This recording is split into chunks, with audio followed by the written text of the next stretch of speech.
நமஸ்காரம். 1000 நாமங்கள் 1000 கதைகள் 330வது திருநாமம் ஸ்கந்ததராய நமக.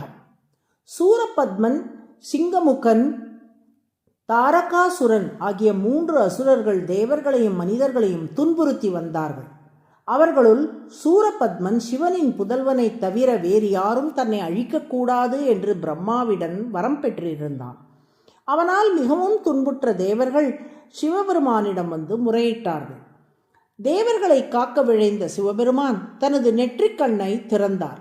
அதிலிருந்து 6 தீப்பொறிகள் தோன்றின. அந்த 6 தீப்பொறிகளையும் அக்னி தேவன் கொண்டு போய் கங்கையில் சேர்த்தார்.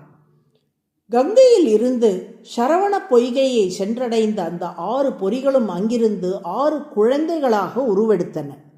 அந்த 6 குழந்தைகளையும் கார்த்திகை பெண்கள் வளர்த்தார்கள். பின் பார்வதி தேவி அறுவரையும் ஆசையோடு தழுவ அவை இணைந்து ஒரே குழந்தையாக ஆறுமுகனாக முருகனாக உருவெடுத்தன.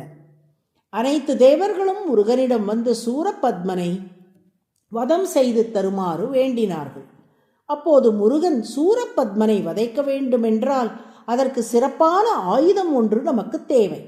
முன்பு தேவர்கள் அனைவரும் பார்க்கடலை கடைந்த போது திருமால் தானே கூர்மாவதாரம் செய்து நமக்கு உறுதுணையாக இருந்து அருள் புரிந்து அமுதம் கிடைக்கும்படி செய்தார்.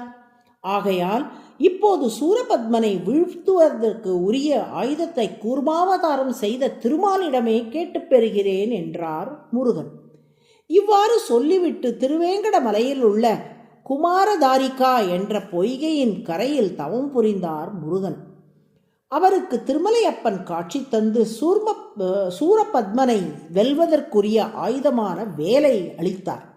இவ்வரலாறு வடமொழியில் உள்ள ஸ்காந்த புராணத்தின் 2ஆம் கண்டம் 1 அத்தியாயம் 65வது ஸ்லோகத்தில் சொல்லப்பட்டுள்ளது.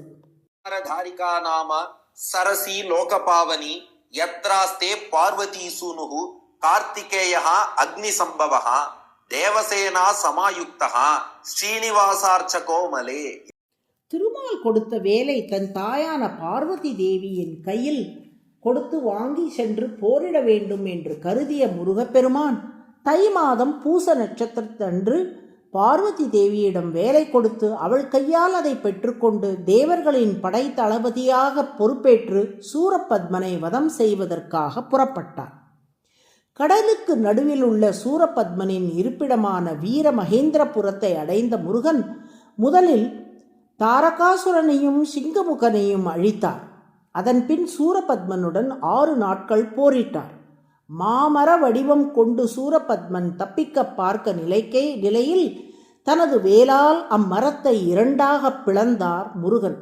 அதில் ஒரு பாதியை தன் வாகனமான மயிலாகவும் மற்றொரு பாதியை தன் கொடி சின்னமான சேவலாகவும் ஆக்கினார். இவ்வாறு முருகன் சூரபத்மனை வதைத்த நாளையே கந்த சஷ்டி என்று முருக பக்தர்கள் வெகு விமரிசையாகவும் கோலாகலமாகவும் கொண்டாடுகிறார்கள். முருகன் சூரபத்மனை வீழ்த்துவதற்கு உறுதுணையாக இருந்த வேலை தந்து தேவர்களின் படை தளபதியாக திகழ்ந்து அவர் வெற்றி பெறுவதற்கு அருள் புரிந்ததால் திருமால் ஸ்கந்ததரக என்று அழைக்கப்படுகிறார். ஸ்கந்த என்பது முருகனை குறிக்கும். தரக என்றால் ஆதாரமாக இருந்து தாங்குபவர் என்று பொருள். முருகனின் தாய்மாமனான திருமால் கூர்மமூர்த்தியாக இருந்து அகில உலகையும் தாங்குவதோடு மட்டும் இல்லாமல் தன் மருமகனான முருகனுக்கு சக்தி கொடுத்து அவரை ஆசையோடு தாங்குகிறார் என்பதை இது காட்டுகிறது. திருமாலை பார்வதியின் சகோதரராக குறிப்பிடுவதால் முருகனுக்கு தாய்மாமன் ஆகிறார்.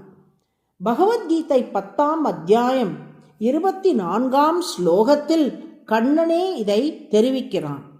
சேனானினாம் அகம் ஸ்கந்தக, தேவர்களின் படை தளபதியாக ஸ்கந்தனை நான் உள்ளிருந்து தாங்குகிறேன் என்பது இதன் பொருள். ஆகவே ஸ்கந்ததரக என்றால் தன் மருமகனான முருகனை ஆசையோடு உள்ளிருந்து தாங்குபவர் என்று பொருள். அதுவே சகஸ்ரநாமத்தின் 330வது திருநாமம். வடமொழி விளக்குவ உரையில் பராசர பட்டரும் ஷடானன விதாரணாத் ஆறுமுகனை தாங்குபவர் என்றே இதற்கு விளக்கம் அளித்துள்ளார். ஸ்கந்ததராய நமக என்று தினமும் சொல்லி வரும் அன்பர்கள் வாழ்வில் வெற்றி உண்டாகும்படி திருமால் அருள் புரிவார். நாராயண நாராயண.